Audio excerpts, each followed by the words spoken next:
They told us silence was safety, that if we just stuck to protocol, if we followed the chain of command, the truth would sort itself out. But Berlin didn't work like that. It was winter the year I stopped trusting faces.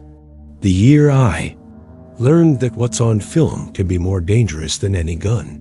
You see, I used to believe information was power, but now I know some truths don't liberate anyone. They only burn. The funny thing is, I still have it, tucked away 2 drawers down, behind an old map of Friedrichstraße. The negatives are brittle now, maybe like me, but the image that never fades is the one I never should have seen. What I'm about to tell you wasn't in any report. It never reached Langley. It never left Berlin. And the reason? Simple. Because once you say it out loud, it becomes real. And I wasn't ready for that. Maybe I'm still not. But I'm running out of time, and there's no one left to ask me not to talk. Before I regret saying any of this, hit that like button, subscribe if this is already making you uncomfortable, and drop a comment telling me what city you're watching from and what time it is. I like knowing where in the world people still dare to listen to secrets like these. It was supposed to be a simple pickup. No briefing, no contact, no backup.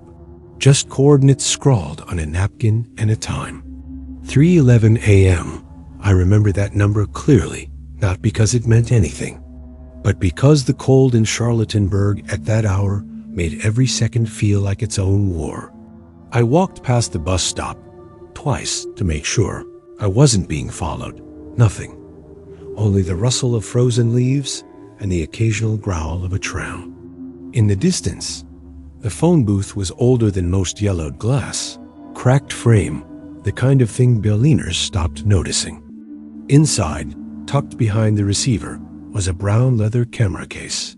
No fingerprints, no note, no damn reason. I lifted it, felt its weight, and didn't open it. Not yet. Not in public. Not after what happened the last time I got curious on the street.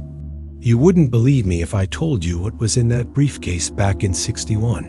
I walked 3 blocks before turning into a bakery's alleyway. That's where I cracked it open.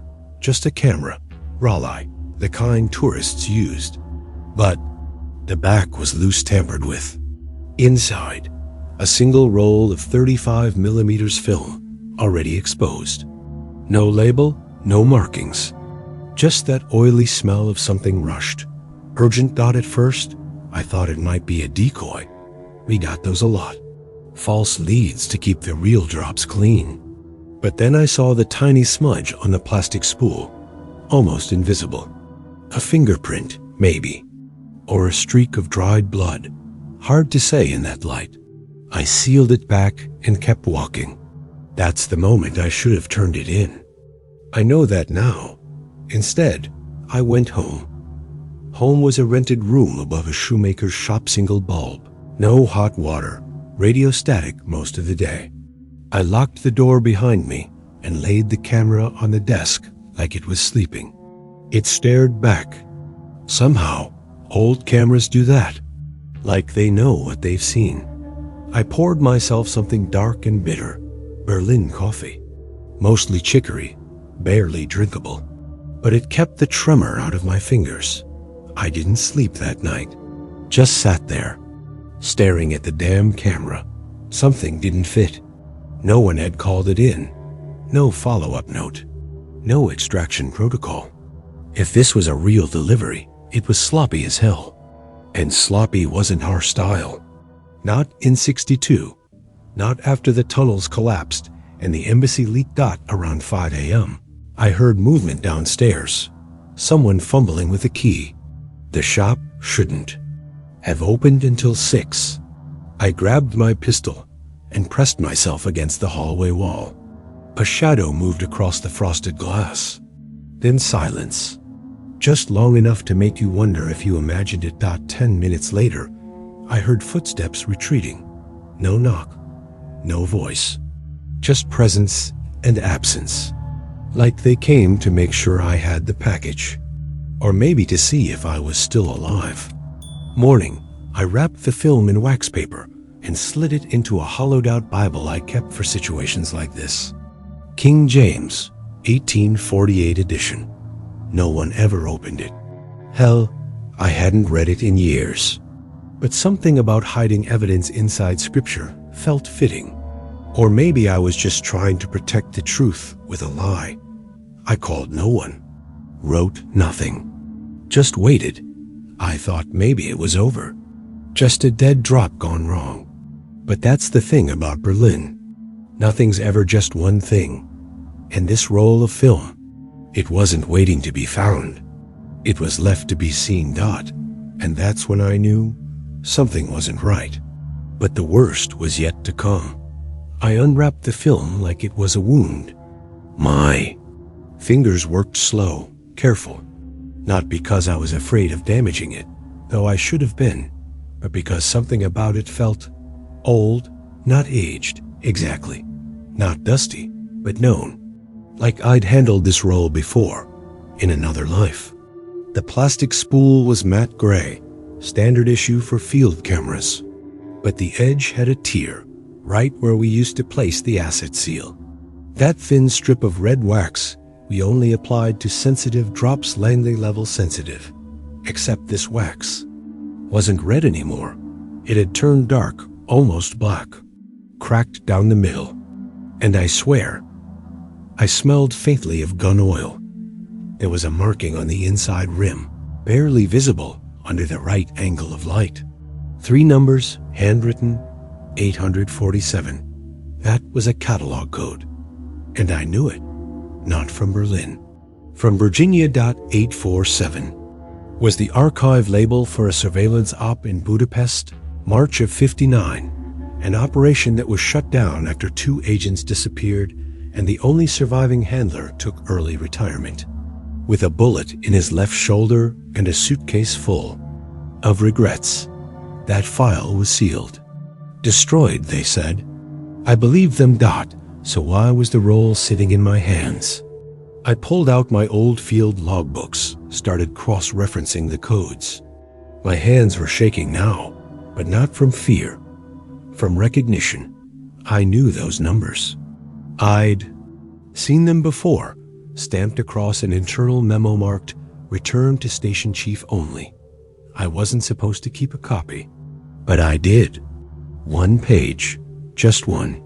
Folded into the back of a German medical textbook, untouched since the wall went up. I retrieved it. And there it was again, 847. And beneath it, 2 initials scribbled in black ink. DSDIETER. I hadn't heard that name in months. Maybe a year. Maybe more. No one spoke of him anymore.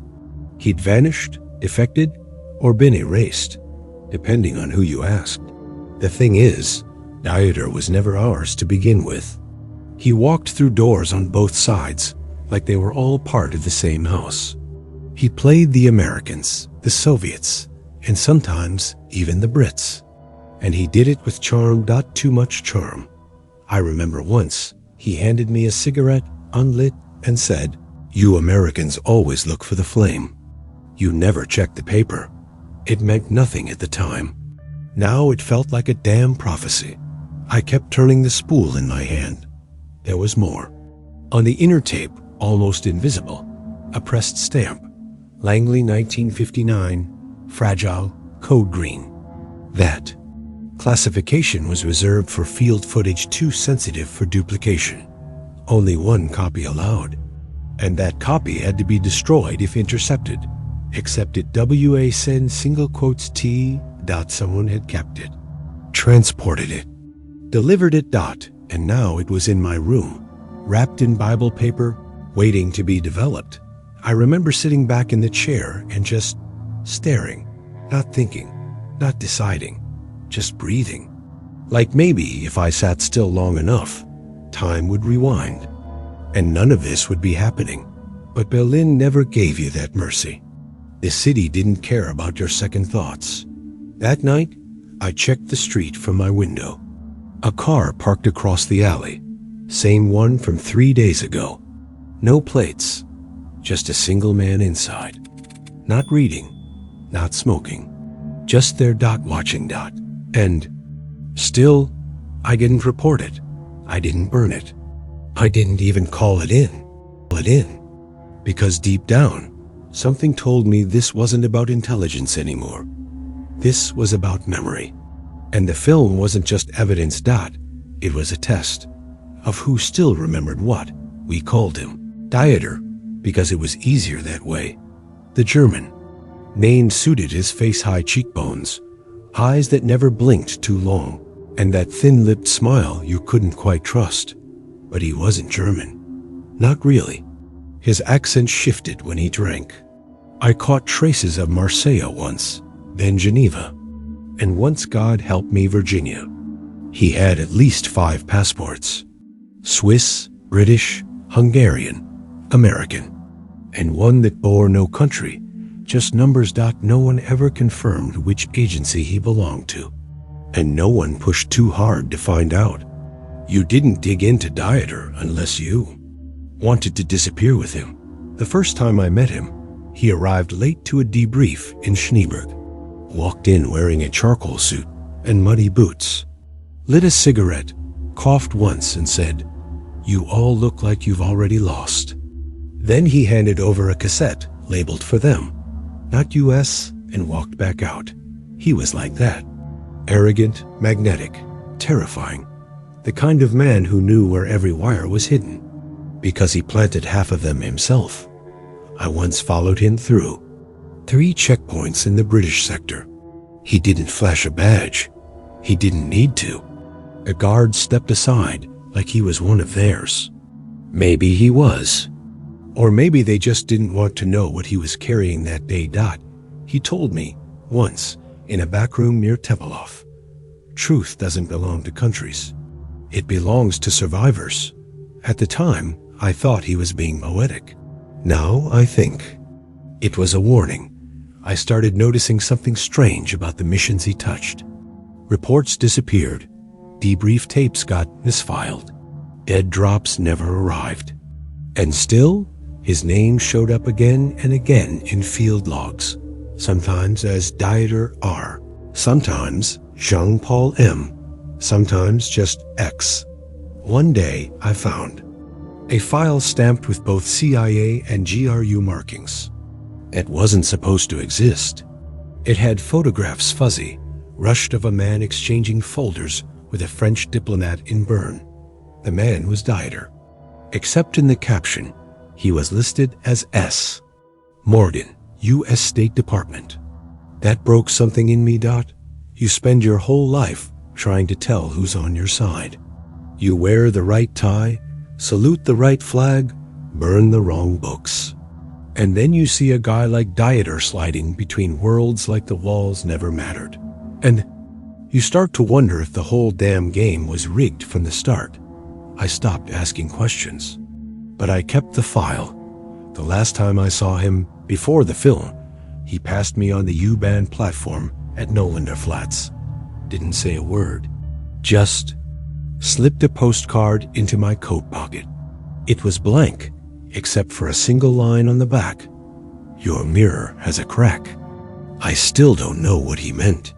Maybe he was talking about the agency, or maybe he meant me, because a week later, the film showed up, and on that roll between shadows, reflections, blurred faces, I saw someone who looked a hell of a fa.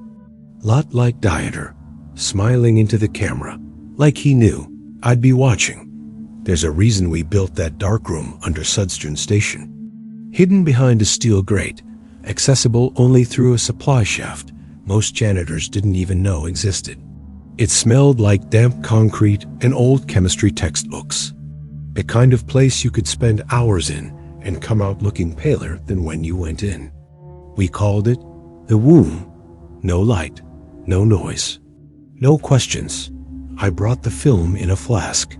The real kind steel, dented, filled not with whiskey, but with truth. I'd emptied it weeks ago. Now it held only the spool, tucked in cotton and gauze. Like a wound I wasn't ready to stitch shut, I locked the hatch behind me. 2 deadbolts, 1 chain. Then I turned on the red light.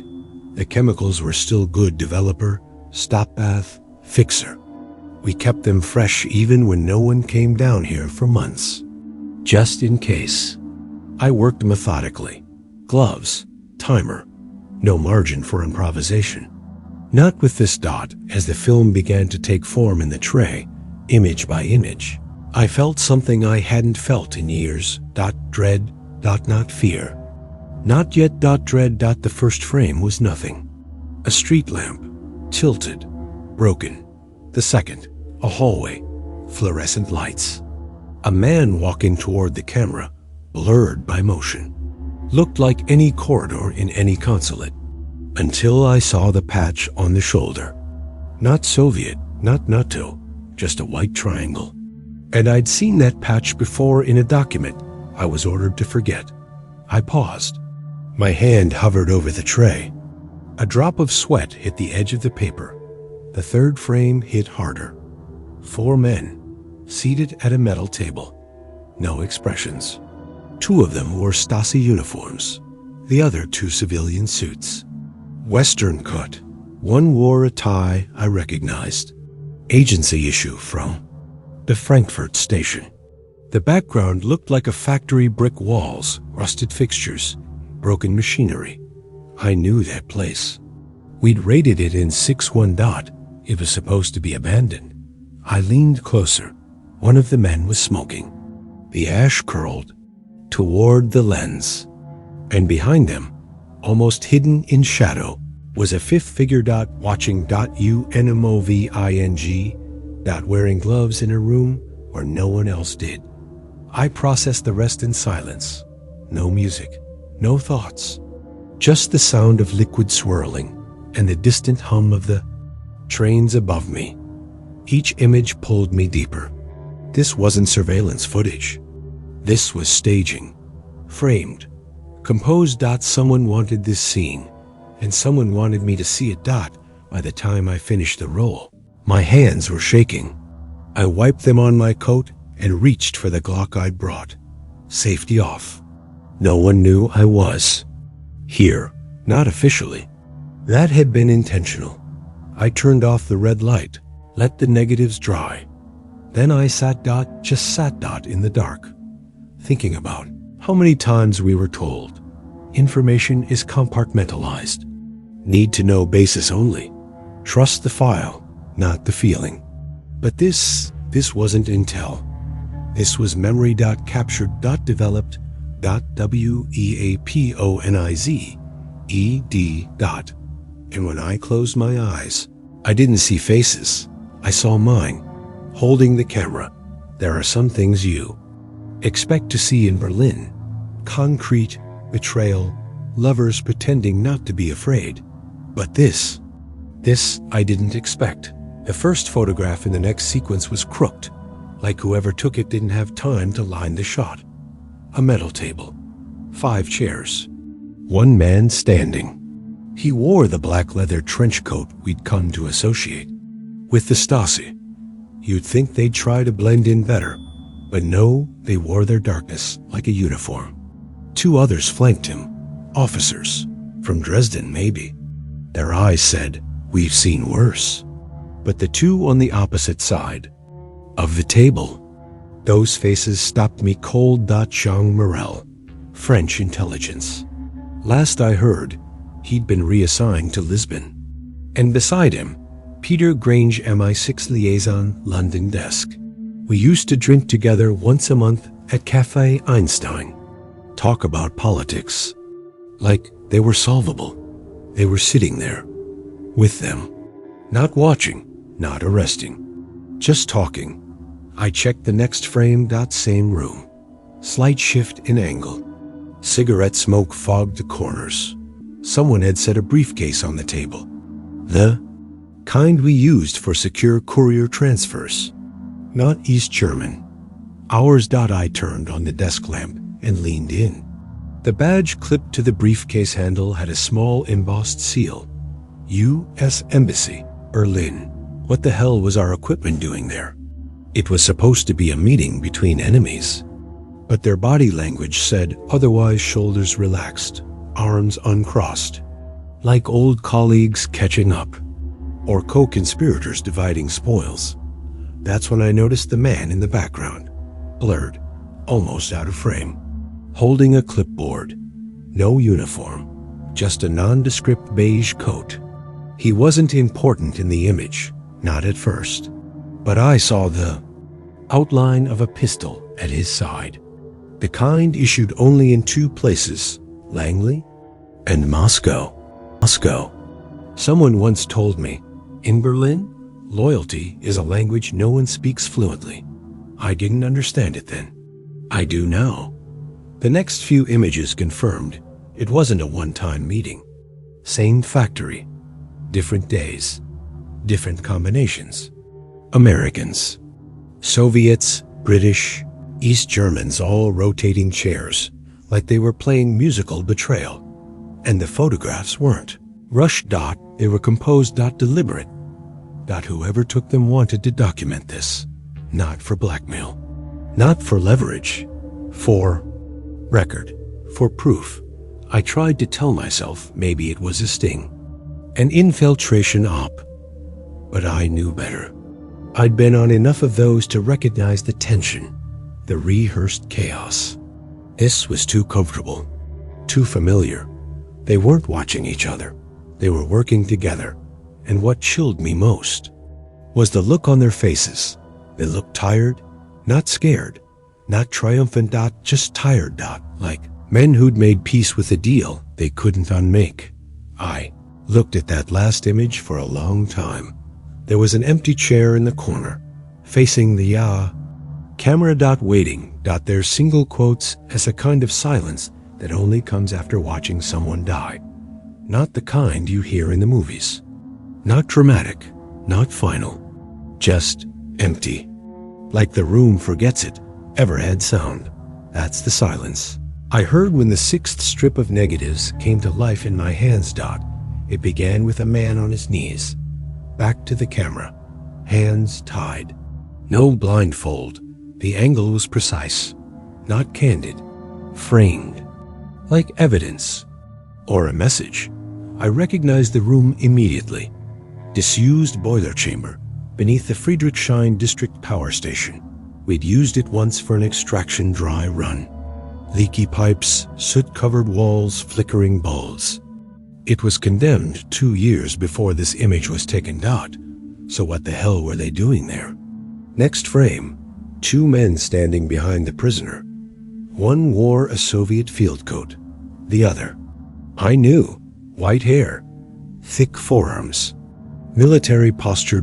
Captain Bernard Tolliver, my instructor at the farm, the man who once taught me how to disarm a man with a pencil. Now he was holding a pistol, and he wasn't aiming it at the floor. I dropped the photo. Literally, it fell out of my hand and floated down, like a leaf.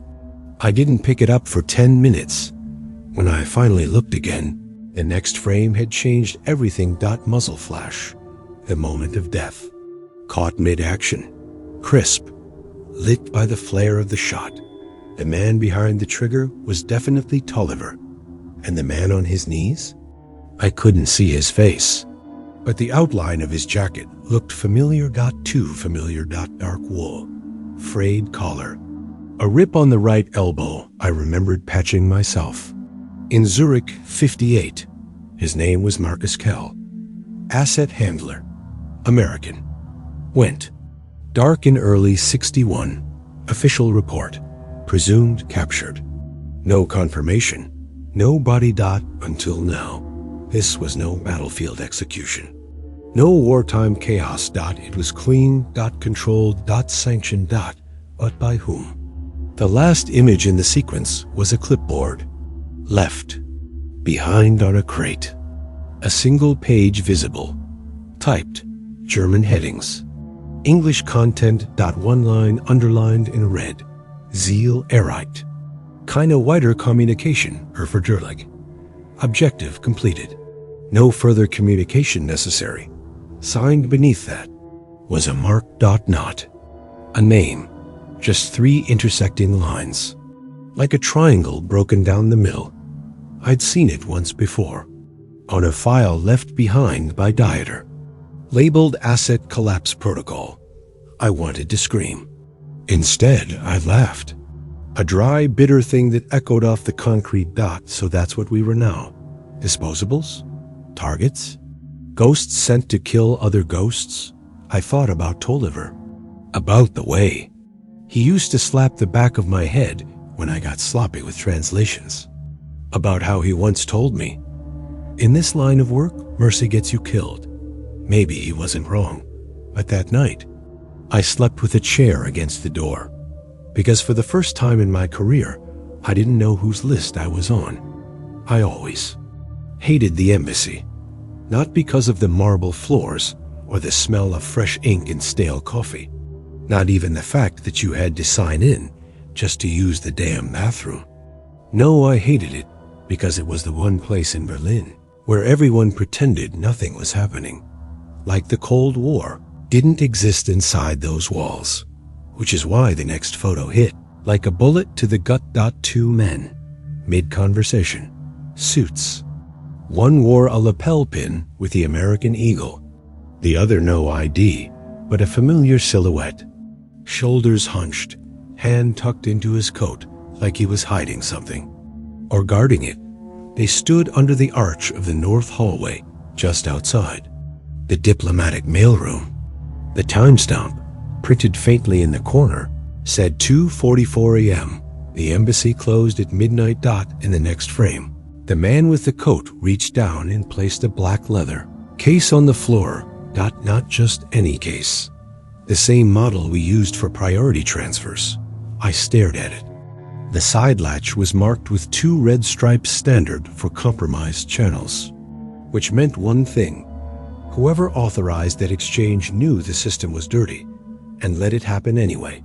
Frame 3. The case was gone. In its place, a new one, identical but unlabeled. The handoff took 7 seconds. Smooth, no words, just a nod. This wasn't smuggling. This was protocol. And the worst part? That exact model case. I'd used it dozens of times. Every Tuesday for 6 months in 61. Couriers, trains, fake bottom, 3-digit lock. I knew that case like I knew my own name. So what the hell was it doing there? After hours, swapped like candy in the shadows of the embassy? The 4th frame made me feel sick.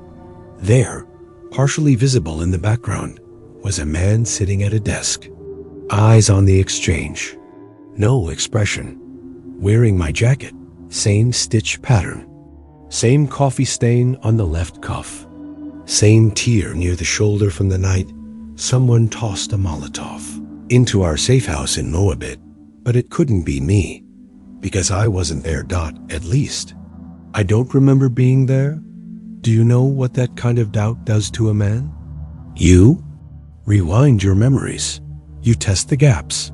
Was I drugged? Duplicated? Filmed from another op?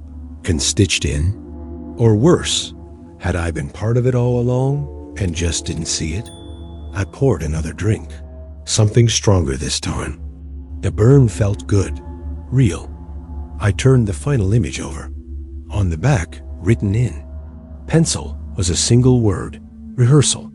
I set it down and stared at the case in the photo, wondering if maybe, all those months ago, I hadn't been delivering intel, but scripts for a play I never auditioned for. There's something about trains that makes you think time is still moving forward, even in Berlin, where everything else felt stuck between 2 walls. The S-Bahn kept running quiet, predictable, detached from the things we did above ground. So when I saw that image, the one taken on the deserted platform, something inside me cracked. It was an ordinary frame at first glance. An empty station, shadows where the fluorescent lights had burned out. A vending machine, a smear of graffiti on the far wall. The camera was set low, like the photographer had crouched or placed it on a bench. But in the center, just off the edge of the platform, stood 2 men. The first, Facing the lens was General Mikhail Orlov, KGB liaison, a ghost with medals. His name had disappeared from our briefing folders in '60. We thought he'd been recalled to Moscow. Some said he died in a plane crash over Estonia. He didn't, because there he was, standing casually under a flickering light, dressed in a civilian coat, holding a manila folder under his arm. And next to him, smiling, looking straight at him, was my handler, L. Avery, the man who recruited me out of Fort Meade, the man who once told me if I ever show up without calling first run. He was smiling, not faking it, not that tight-lipped diplomatic grin, smiling like he'd just caught up with an old friend. I felt my stomach knot, because that kind of smile only happens between men who trust each other. The timestamp was recent, just 3 days before I picked up the camera in Charlottenburg. I stared at Avery's face for a long time, tried to find fear, tension, even irony, but there was none. He looked, content at peace. And then I noticed the folder Orlov was holding, thick, banded in red, marked with the seal of the U.S. State Department. The photograph was too grainy to read the label, but the last visible line on the cover said, Dossier, L. Morgan. That was me. They were looking over my file. On a subway platform, together, and smiling. I nearly tore the photo in half, but something made me stop. My hands froze, hovering above the paper like I needed permission to destroy it. I didn't get it. Instead, I poured myself another drink and stared at the ceiling, counting cracks, listening to the old pipes hum above me like voices I couldn't quite make out. Had I been handed over? Was I being groomed for something I didn't agree to? Or had I simply become unnecessary? The next morning, I found a folded note slipped under my door. Blank paper, except for a single fingerprint, pressed in smudged ink. I compared it to the old files we weren't supposed to keep. It was Avery's. The human brain does strange things when it's overloaded. It stops asking questions. It starts scanning for symbols, anything familiar, anything that says you're still real. That's what I think happened when I saw the door. It was the final strip on the roll, buried after the platform shots. A close-up, metal, scratched, a steel plate bolted to what looked like a maintenance hatch, industrial, unmarked. But someone had chalked over it. Thick white lines, scrawled in a hurry. 3 letters, mine, L, M, just like I used to sign mission. Logs left margin, bottom corner, barely noticeable. But it wasn't just the initials. Beneath them, in fainter strokes, was a date. Not past, not present. Future. March 18th, 1963. I blinked. Read it again. Counted forward. That was nearly 9 months from when I found the roll. Why would anyone leave a date that hadn't happened? And why my initials? I tried to tell myself it was coincidence. Maybe someone else used LM. Maybe the chalk was from an earlier op. But the handwriting, the way the M curved downward, that was mine. I knew it. I'd written those letters. I just didn't remember when. The rest of the image offered no clues. Just rusted bolts, shadow at the edges, and a smear of something dark across the lower panel. Could have been oil. Could have been blood. The photograph had no context, no surrounding shots. Just that door, that date, and my name. I opened my desk drawer and pulled out my old mission planner. I flipped through pages. March 18th, 1963, blank. Completely blank. No assignments, no notations. Nothing before or after. That never happened. We always logged at least dummy entries to account for idle time. And then I remembered something worse, that I had been assigned something that week, an op codenamed Nocturne. The file had been pulled last minute, erased from record, classified beyond. Compartmentalization dot. We weren't even allowed to acknowledge it existed. And yet, here it was. Chalked on a door dot with my damn initials. A sense of déjà vu washed over me, but it wasn't clean. It was heavy, like trying to remember a dream, right? Before it curdles into nightmare, I scanned the other photos again. The lighting in the door frame, it looked familiar. Industrial, low light, maybe a storage wing, a bunker? And then it hit me .tempelhof under the old runway. There was a restricted corridor sealed off after the Americans took over the base. Number. One ever went there. Too many stories. Too many accidents. We called it the Teeth. Because once you went in, you never came out whole. That's where the door was. I'd bet my life on it. Maybe I already had. But what unsettled me most wasn't the location dot, it was the possibility that the door hadn't been opened yet. That it was waiting. For me dot, it sat in my drawer for 61 years. Top left corner curled from humidity. Stamp slightly faded, but the seal still intact.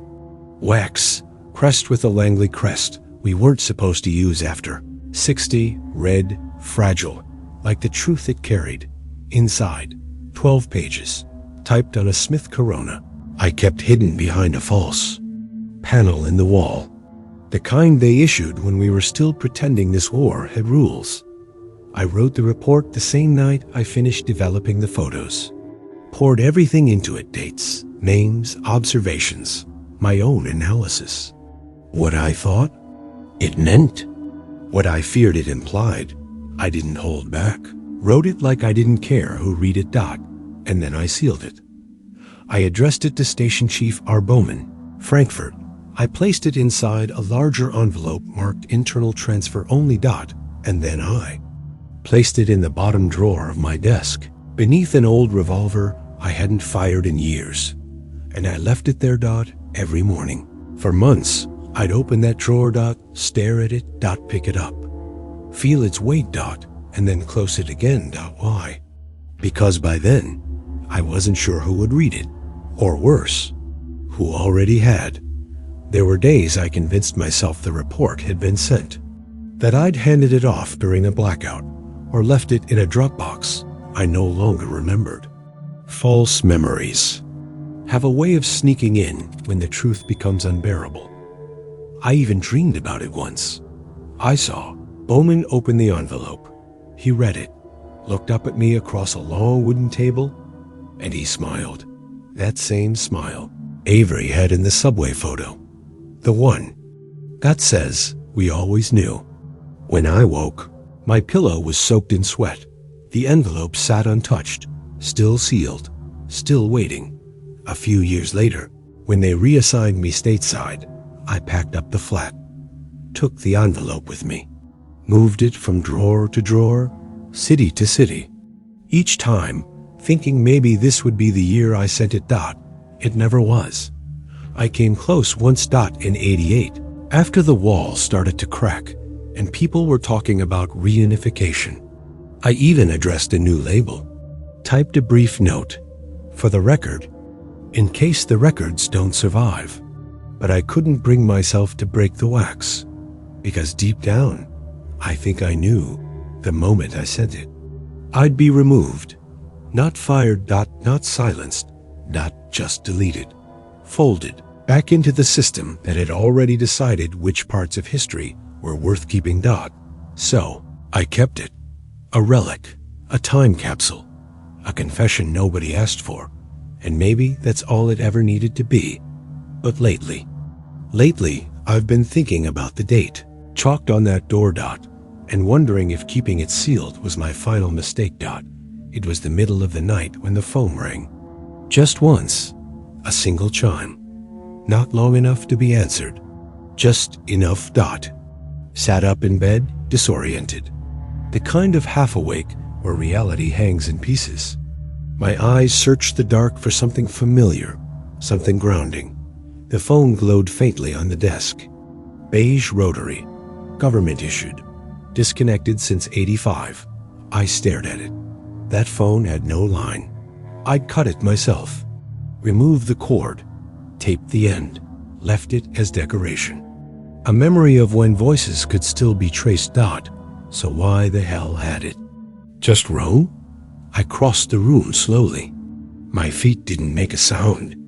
I reached for the receiver with the same hand I used to pull triggers. I lifted it. Silence. Then, faint mechanical. A click, then another. Not static, not breathing. A click, like the end of a tape recorder being stopped, and then nothing. Just the sound of my own pulse pressing against my ear. I held the receiver there for a full minute, waiting for a voice, a message, a mistake, anything. The line, if it ever existed, was already gone.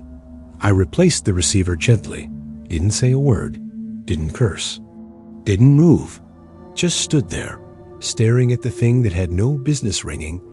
My mind searched for explanations. Faulty wiring? A radio bleed? Maybe a surge in the building's power lines. Or maybe ...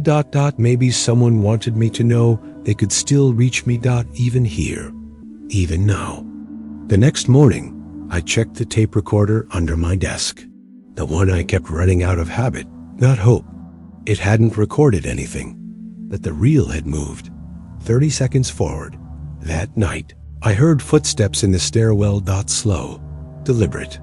Never reached my door. Just circled. Once, twice, then silence. I didn't sleep. Instead, I pulled out the envelope again. The one I never sent. I set it on the table. And beside it, I placed the phone, just in case they called. Again, not to talk. Just to remind me. They were listening long before I was ready to speak. They still ask me about Berlin. Not directly. Not often, but it comes up at reunions, in quiet rooms. A young analyst, fresh from Langley, sipping his coffee too loud, might say, "You were active during the 60s, right? Ever work Berlin?" And I always say the same thing. No, just passed through. Then I change the subject. Talk about Vienna, or Helsinki, or that mess in Caracas no one wants to remember. Because if I start talking about Berlin, I don't know where it stops. You see, it's not about what I saw, about what saw me back. I still keep the photographs in a locked tin inside an old army locker, buried under boxes I haven't opened in decades.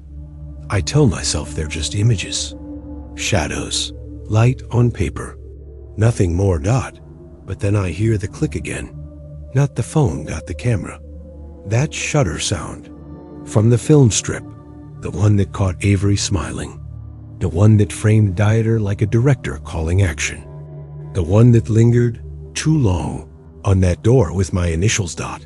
And suddenly, I'm back there, underground, watching chemicals swirl in trays, holding up a wet negative to the red light, thinking, this can't be real. But it was, still is, because the silence I've carried all these years, it doesn't erase anything. It just hardens it, turns memory into artifact, turns men into myths. And some days, when I walk past a mirror and catch my reflection off angle, I wonder if the person I became was always the person they built. If they're still watching, still waiting, for me to open the door with my initials on it. Or for me to finally say something out loud. Because once I do, I stop being the one who saw. And become the one who knew. And that's a much more dangerous man to be. I haven't opened that locker in years.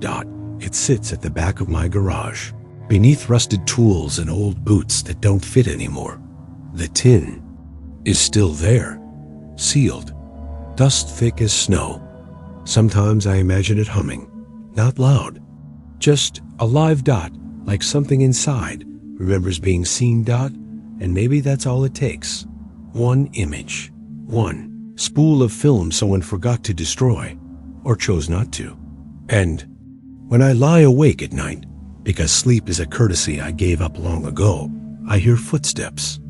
Not in the hallway, not in the street. In memory, crossing the S-Bahn platform, pausing at a door that hasn't opened yet, where 3 chalk letters wait to remind me, none of this ever ended, just got quieter. If you made it this far, maybe you already knew something like this was out there. Subscribe if you want to hear the rest. And tell me in the comments, what did you hear about Berlin back then?